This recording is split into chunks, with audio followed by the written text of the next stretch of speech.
Kahani Bar brings you a cocktail of stories, both in English and Hindi. I am Richa, and today's story is from our segment Waking Dreams by Neerja K. This collection of short stories was born somewhere between truth and the unknown, between dreams and waking up. Our story for the day is Forever in Love. It was a gorgeous morning. The ocean breeze was fresh and invigorating. I sat comfortably on the deck chair of my beach home with my toes all toasty, tucked inside the soft shawl that I had draped around my shoulders, more for emotional soothing than any real cover from the chill. I held a large cup of green tea with both my hands wrapped around it for the same kind of comfort. I have always been a morning person. There's a different, almost magical quality to early mornings before the day kicks in and hits you with a very sobering, normal, real and routine. The birds were just stirring, and the calm surf made it feel like even the ocean was just waking up and stretching. Being here felt meditative. It never failed to fill my soul and reset my mind. It was still twilight, but in a minute or two, the sun would show up to the party. I let my gaze travel towards the distant horizon, but then it stopped. Halfway down the beach, I spotted a man and a woman walking hand in hand away from me towards the ocean. Such a perfect, handsome couple they made. They seemed to be made for each other. The sun peeped from behind my house so very stealthily that I felt its arrival only when its soft rays danced in the woman's hair and created sparkling highlights. It was only then that I noticed that her hair was blondish brown. Her powder blue dress hugged her slim form and the hem flirted with her calves. His broad shoulders and easy gait made him look like the most handsome man I'd ever seen. They walked slowly, but their steps seemed sure, and their faces were both turned up against the morning wind. Hand in hand, they kept walking away from me, and my eyes watched them lovingly. Suddenly, I felt that the woman wavered, just a little, as if drunk on his love.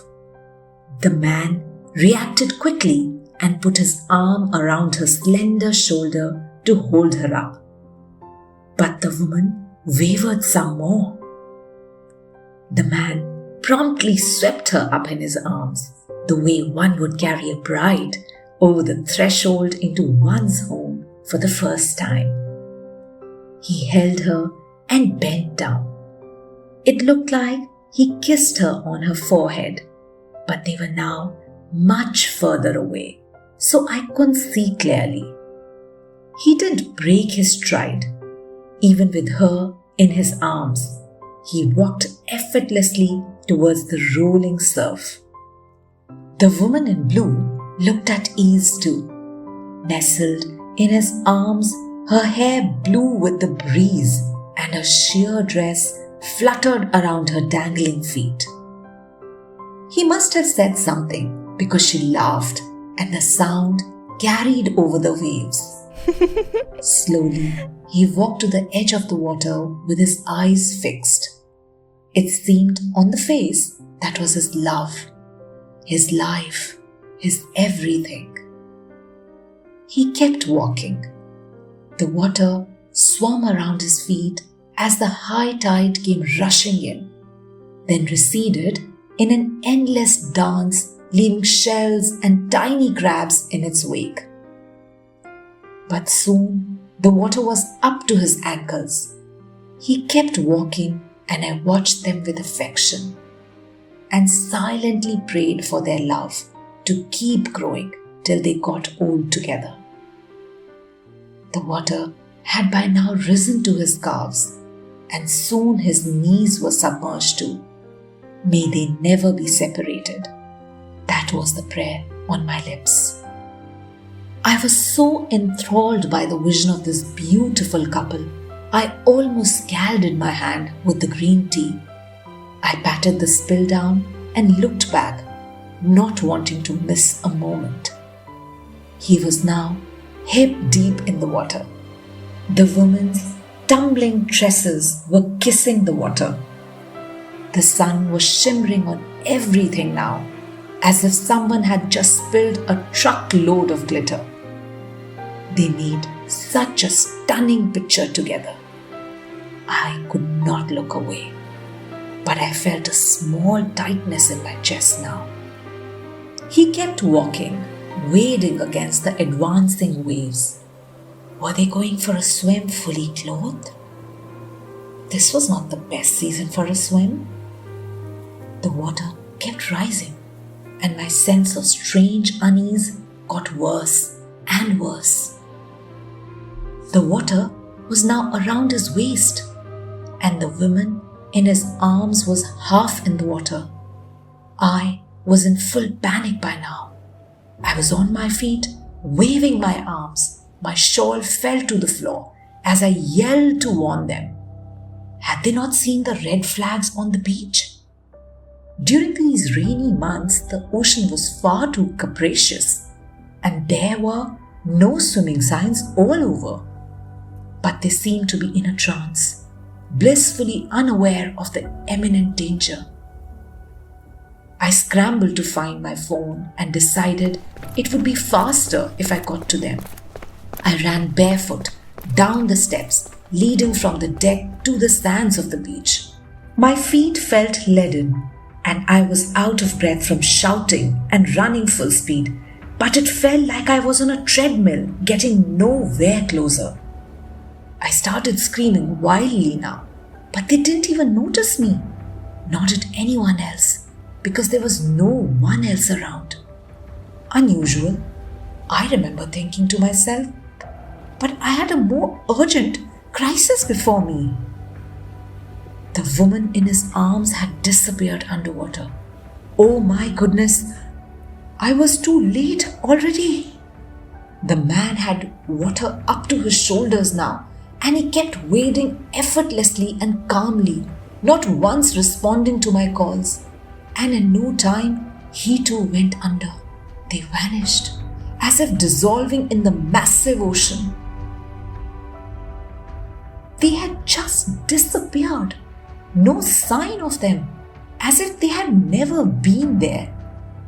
I stood there, the soft, wet sand sinking below my feet, my hand at my gaping mouth.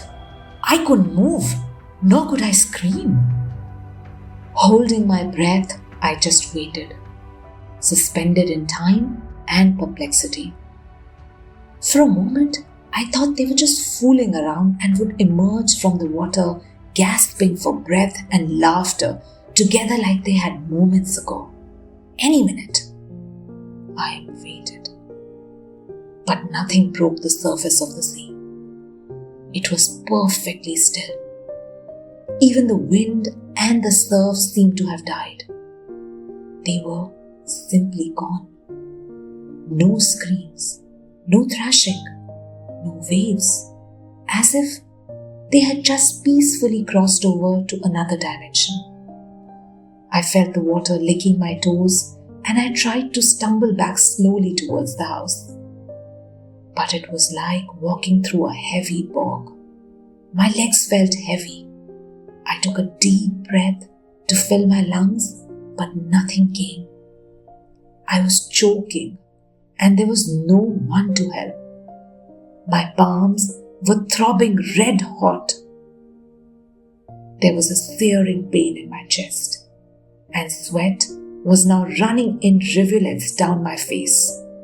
All the aquas of the sky and the sea got hazy, and the horizon tilted as I buckled and my cheek hit the sand with a thud. I woke with a start. My hand hit the bottle by my bedside. It crashed to the ground. The sound resounded in the quiet room. I was alone. The ceiling fan swam into view as I opened my eyes and tried to get my bearings. I was not on the beach. I was in my own bed. I realized that I had been in a dream. Drenched in sweat, I took a full deep breath, grateful to feel the air rushing in. I kicked off the covers and just lay there, still numb and fuzzy from what I had experienced. I took some time to gather my thoughts and shake myself off. After all, it was only a dream. Your rational brain kicks in and analyzes it all, but feelings have a way of lingering like wisps of smoke, even hours afterwards. I felt sad and low. I tried to shake it off. I made a big cup of tea for myself and wrapped in my shawl. I walked out to my favorite morning nook on the deck. It was a beautiful morning. I took a few sips of my green tea and looked out onto the beach and the ocean beyond, half expecting to find the couple from my dream. Instead, I saw a crowd gathered at the edge of the beach. My next door neighbor came running towards my deck. He was sweaty and agitated as he spoke in short, broken sentences while trying to catch his breath. "Can you believe it? They found bodies. A couple, pretty young. The cops don't know for sure, but they're saying it most likely happened very early this morning." I froze as I listened intently and then asked in a quiet voice, "What were they wearing? Steve, do you know?" He nodded, trying to catch his breath, and finally spoke. "That's what's odd. Not swimmers. She was in a blue dress and he was in a shirt sleeves. And they washed up on the sand in a tight embrace, like he was carrying her." My heart started thumping so loudly, it drowned out everything else he said after that. My knuckles got white and tight around my mug. The hot tea sloshed and scalded my hands. I shivered like an autumn leaf and the bile rose in my throat. Was this also a dream? It was unreal. "I think I'm gonna be sick," I managed to murmur. My neighbor took the mug from me kindly and set it down. He draped the fallen shawl back on my shoulders and helped me sit back down in the chair. I could not register a thing he was saying to me. It was too much to make sense of. I felt tired, and that sadness was back. And dreams, they say, never come true. But mine had. If I had somehow saved them in my dream, could I have saved them in life? Could I have? This is Richa signing off. Take good care of yourselves till I'm back with the next story.